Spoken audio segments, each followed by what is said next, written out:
बच्ची पूछ रही मम्मी सब लोग आ गए, पापा कहाँ हैं? बुआ आप बुलाओ पापा को, आप बुलाओ पापा को, बार बार यही कहती है। जी, शैलेन सिंह को, जिसने मेरे भाई को मारा, उसको वहाँ से फरार कर दिया। सोचिए लेडीज़ों पे जेंट्स पुलिस वार कर रही है।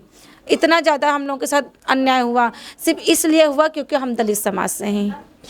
सिर्फ और सिर्फ दलित समाज के होने के वजह से आज छठा दिन है जो मेरे भाई को न्याय नहीं मिला अभी तक। भाई अभी देखिए बहराइच में ये कांड हुआ है, वो मोदी जी योगी जी ने खुद बुला करके उनकी मदद करी, पूरी जांच करवाई, सब कुछ करवाया, सिर्फ वो मिश्रा हैं। इसीलिए हम दलित हैं, गौतम हमारे नाम के आगे लगता है, इसलिए अभी तक कोई सुनवाई योगी जी ने हमारी नहीं करी है। नमस्कार, मैं सुभाष मौर्य, आप देख रहे हैं मेरा भारत 24x7। इस समय हम लखनऊ के उस जगह पे हैं जहाँ पे इसमें पूरे लखनऊ में चर्चा का विषय बना हुआ है। चारों तरफ एक दहशत का माहौल बना हुआ है कि जो पुलिस हम लोगों की रक्षा करती है, आज उसी पुलिस कस्टडी में अमन गौतम की मौत हो जाती है। कहीं दोस्तों के साथ अमन गौतम जी बैठ कर के वो जागरण का कार्यक्रम का वो लोग अपनी तैयारी कर रहे थे और अचानक से पुलिस वहाँ पहुँचती है और गिरफ्तार करती है। पुलिस बताती है कि नहीं, ये कुछ मादक पदार्थों का सेवन कर रहे थे, जैसा सूचना मिली है तो जा कर के हम वहाँ पे उनको गिरफ्तारी कर रहे हैं। लेकिन जैसे ही पुलिस गिरफ्तारी करती है, पकड़ती है और पुलिस कस्टडी में अमन गौतम की मौत हो जाती है। इसके बाद पुलिस के द्वारा बयान आता है कि नहीं, हम लोग ना ही मारे पीटे हैं, ना ही कुछ किए हैं, और अचानक से इनकी मृत्यु हो जाती है।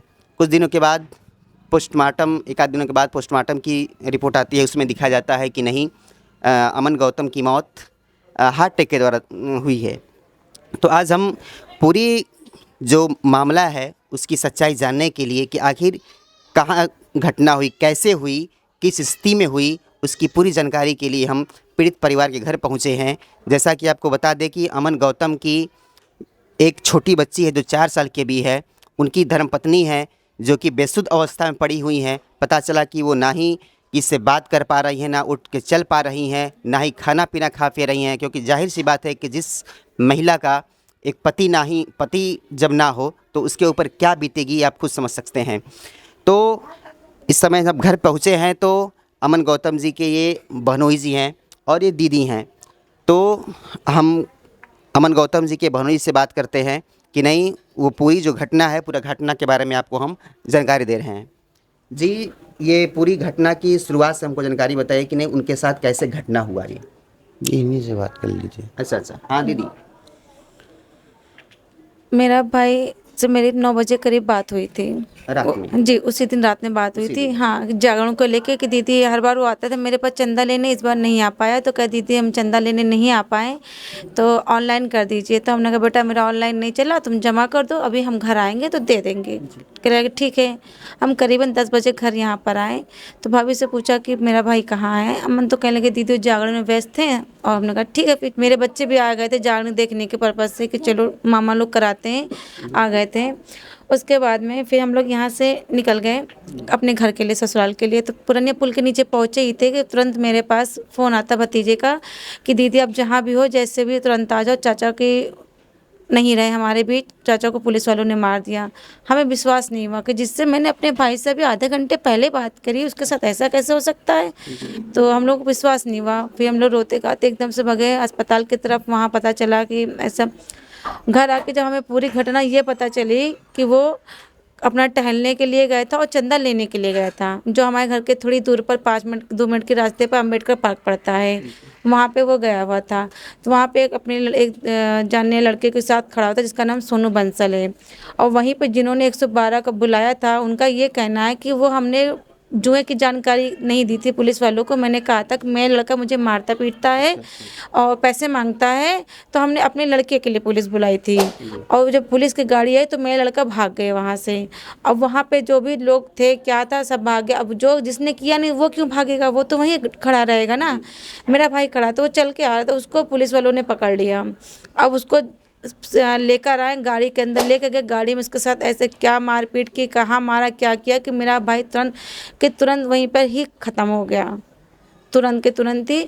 अब पुलिस वाले उसको छोड़ के वहाँ पे भागने की कोशिश करने लगे। ई रिक्शा भी बुला लिया, ई रिक्शा पे उसको लादने लगे। आस पड़ोस के लोगों ने देखा ये तो अमन है। फिर मेरे घर वालों को संपर्क किया, मेरे भतीजों को, सबको, भाभीियों को, कि अमन की ऐसी हालत है। जब घर वाले पहुँचे उन लोगों पे दबाव डाला पुलिस वालों पे, 3 पुलिस वाले वहाँ से भाग गए।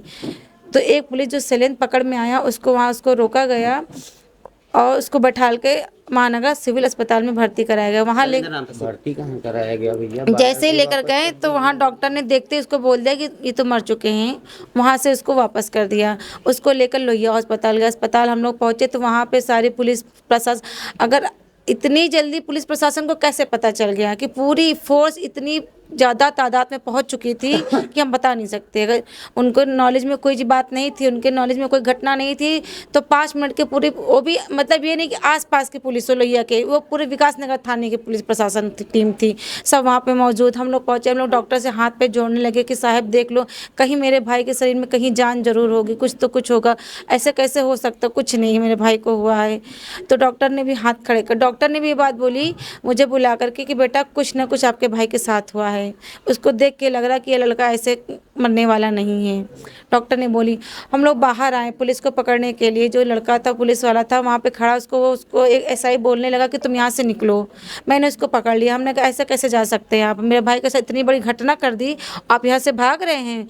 और उसके बाद में जैसे हमको पुलिस वाले डॉक्टर ने अंदर बुलाया, उसको वहाँ से फरार कर दिया गया। उस सिपाही को, उसका नाम जी शैलेंद्र सिंह को, जिसने मेरे भाई को मारा, उसको वहाँ से फरार कर दिया।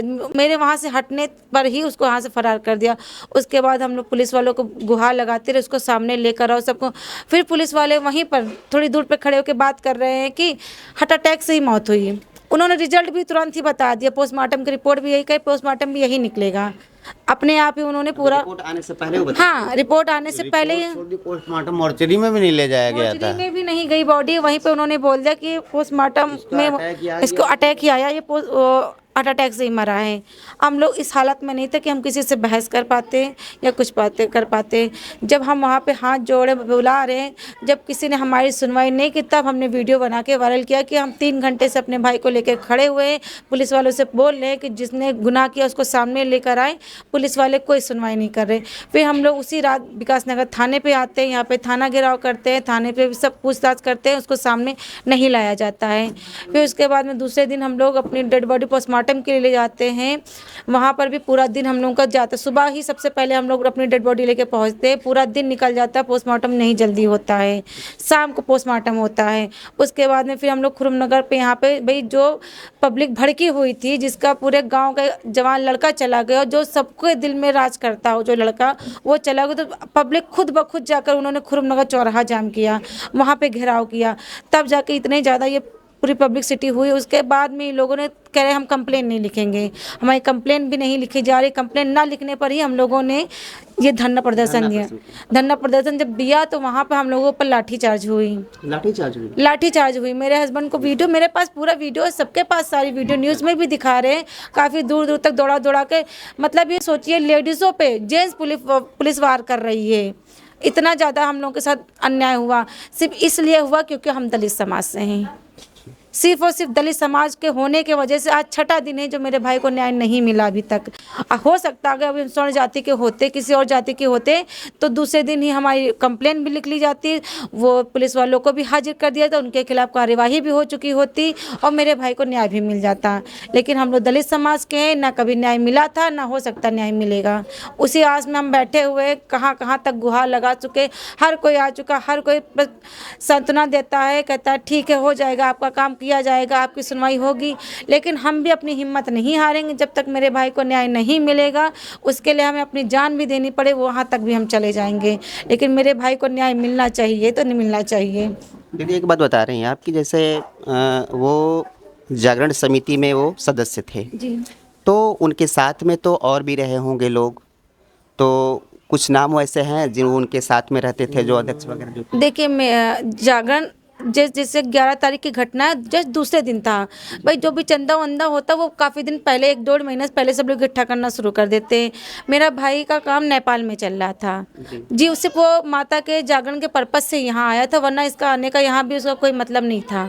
अभी उसके साइड वहाँ पे और दिन भी चलती। तो वो जैसे हर कमेटी मेंबर के अपने अपने जान पहचान होती है, अपनी अपनी जगह दोस्त यार घर परिवार से होते कि भाई हाँ हम यहाँ से इतना चंदा ला सकते हैं, हम यहाँ से इतना चंदा ला सकते। तो वो भी वो 2 दिन 1 दिन पहले में कितना चंदा इकट्ठा कर ले। किसी दोस्त का फोन आया कि भाई यहाँ पे चंदा मिल जाएगा, तो बस वो चला जो गया था। जागरण होता था वो केवल दलित समाज के द्वारा ही होता है कि उसमें अन्य समाज के लोग भी हैं? नहीं, ज़्यादातर दलित समाज के ही लोग हैं और अन्य समाज के भी कुछ लोग जुड़े हुए हैं। जी। और ज़्यादातर ये दलित समाज का, ये हमारा ही पूरा जो यहाँ पे है गांव, ये दलित समाज का ही है।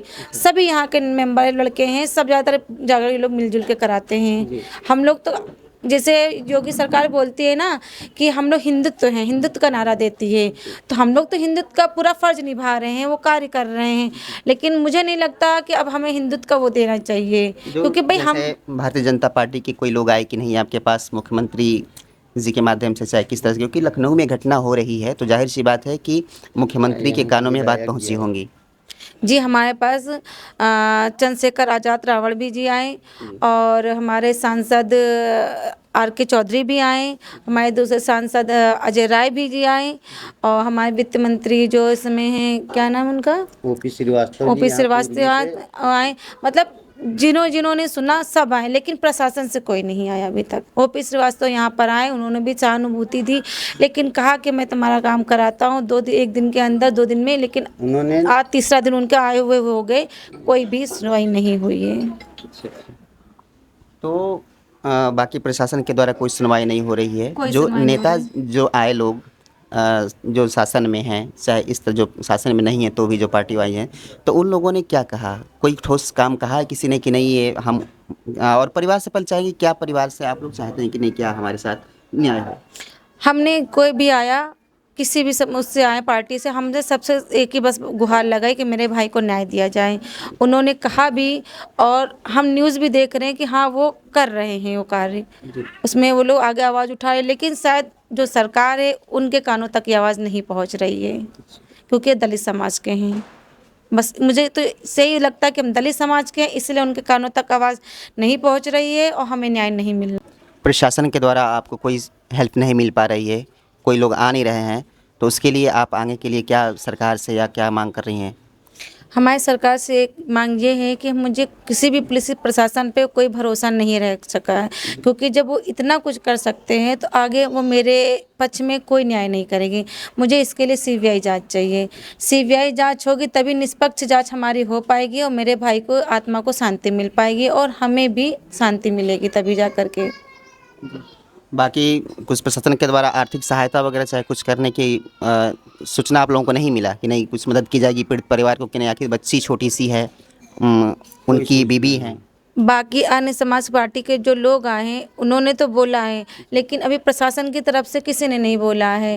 भाई हम तो ये कहते प्रशासन जैसे जो भी पीड़ित इंसान होते हैं, जैसे सबकी मदद करते हैं आर्थिक मदद, वैसे मेरी भी करें, लेकिन उससे पहले न्याय करें मेरे साथ में। भाई भरण पोषण वो तो उनका जीवन पूरा पड़ा हुआ है, वो तो सरकार करेगी। भाई अभी देखिए बहराइच में ये कांड हुआ है, वो मोदी जी योगी जी ने खुद बुला करके उनकी मदद करी, पूरी जांच करवाई, सब कुछ करवाया। सिर्फ वो मिश्रा हैं, इसीलिए हम दलित हैं, गौतम हमारे नाम के आगे लगता है, इसलिए अभी तक कोई सुनवाई योगी जी ने हमारी नहीं करी है। जी, अमन गौतम जी के बच्चे वगैरह? एक बच्ची अच्छा जी, उसकी इसलिए हालत और ख़राब है। और बच्ची पूछ रही मम्मी सब लोग आ गए, पापा कहाँ हैं? बुआ आप बुलाओ पापा को, आप बुलाओ पापा को, बार बार यही कहती है। बाकी प्रशासन के द्वारा कोई नहीं है? कोई नहीं आया, कोई भी नहीं आया। तो ये देख रहे हैं स्थिति परिवार की, आंखें नम हो जा रही हैं, अपनी बातों को लोग कह नहीं पा रहे हैं। ये घर के छोटे छोटे बच्चे, थोड़ा कैमरा लेके इधर आइए, यही वो घर है अमन गौतम जी का, इसी में पूरा परिवार रहता था। मैं देखिए ये बच्ची इधर आओ बेटा, यही एक छोटी उनकी बस मात्र यही एक बिटिया है। अब सोचिए ये मात्र 4 साल की एक बिटिया है, इसका जीवन पढ़ाई लिखाई कैसे चलेगा, इनकी माँ के ऊपर वो क्या बीत रहा है, कैसे उनका जीवन पूरा चलेगा। कहीं ना कहीं से जिस तरह से सत्ता सरकार में बैठे लोग अन्य जगह कहीं कोई भी घटना होती है, यहाँ पे मैं अन्य घटना की बात नहीं करना चाहता हूँ, जो यहाँ पे घटना है मैं उससे संबंधित बात कर रहा हूँ कि कोई घटना हो जिस तरह से सरकार सहायता करती है कुछ राशि के द्वारा या कहीं वैसे पद पे रखती है ताकि परिवार का भरण पोषण हो, तो जैसा कि और सुनने को आया कि नहीं परिवार के द्वारा कुछ राशि की मांग की गई और परिवार के लिए एक रोज़गार की बात की गई कि नहीं परिवार का भरण पोषण चल सके। यही एक बिटिया है और ये घर था। ये पूरा परिवार बिखर चुका अमन गौतम जी का, क्योंकि एक परिवार में कमाने के लिए मात्र इकलौता वही थे जो कि पूरे परिवार का भरण पोषण करते थे। कैमरामैन सज्जन मिश्रा के साथ सुभाष मौर्य, मेरा भारत 24/7।